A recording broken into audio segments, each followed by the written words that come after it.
This video was made with the help of my good friend Ryan Wells at AZ Dirt Bike Training. He's an incredible rider and a fantastic coach. Check out everything he has to offer at azdirtbiketraining.com.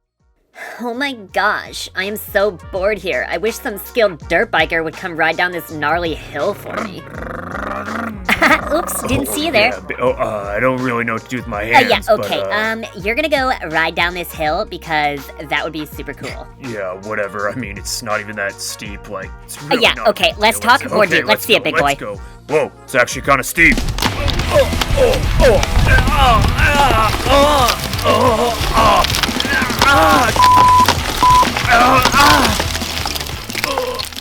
Do you ever come across a downhill section and think, there's no way I'm riding down that? So you get off your bike and start walking it down. Or worse yet, you go full send and yeet that hunk of scrap metal to the bottom. Neither of those options usually end well. In this video, I'm going to try and teach you how to avoid stuff like this from happening.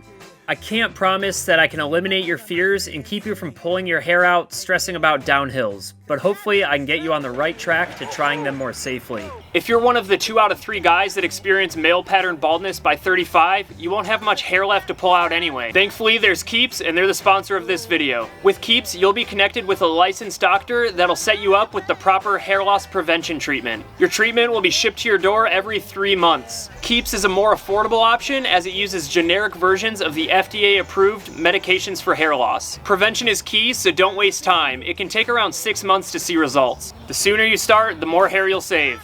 If you want to save your hair, head to keeps.com/BeRAD or click the link in this description and you'll save 50% off your first order. That's keeps.com/BeRAD. Check it out. Speaking of hair, does mine look okay? The first thing we need to focus on is body position. For whatever reason, our natural reaction is to sit down, slide forward, and try to get our feet on the ground. I think this stems from the comfort of being closer to the ground in the event that we do fall. This is everything we need to avoid doing.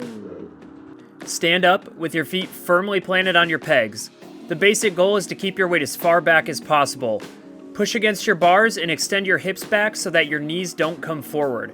Your lower legs should be about perpendicular to the slope you're on. This will vary as the bike and your body move around to account for uneven surfaces. Leave a little bit of wiggle room to extend back more if you encounter any bumps or obstacles. Last thing you want is the rear end to get kicked up with your butt already on the seat. This could cause the rear wheel to lift off the ground or your body to be hurled over the bars. To conserve energy, you can squeeze the bike with your legs. However, on some surfaces, you'll want to open up your knees. This means to spread them apart a bit so the bike can wiggle underneath you and between your legs. You don't want to be fighting the bike as it moves in and out of ruts, over rocks, roots, and other features. Let the bike move beneath you if the surface isn't smooth. A great method to relieve stress on the arms is to drive your left heel toward the ground. Make sure the ball of your foot is on the peg, then drop your heel down. Essentially, this allows you to stand on top of the peg as opposed to the steep angle that the tread is at. It'll save your arms. Give it a try. Trust me, it really helped when Ryan told me about this one. Cool, so you've got your body in the right spot, but how do we prevent this from happening? Shh, I need to show you guys something. These are your brakes. The brakes. Duh. It's important to use both brakes, but let's focus on the rear first. Oh, and for sake of simplicity for this video, you can pull your clutch in all the way when you're going down these hills. It'll eliminate any variables like engine braking and other factors. It's really easy to panic and mash your boot down on the lever in hopes that you'll slow down. In soft surfaces like sand, this is okay because it'll create a rut and keep itself tracked fairly straight. However, on slippery loam, sand-covered rock, or other slippery surfaces, it's the fastest way to lose control. It won't slow you down, and I can almost guarantee that the ass end will kick out and you'll end up on the ground. Practice applying gentle, smooth pressure to the rear.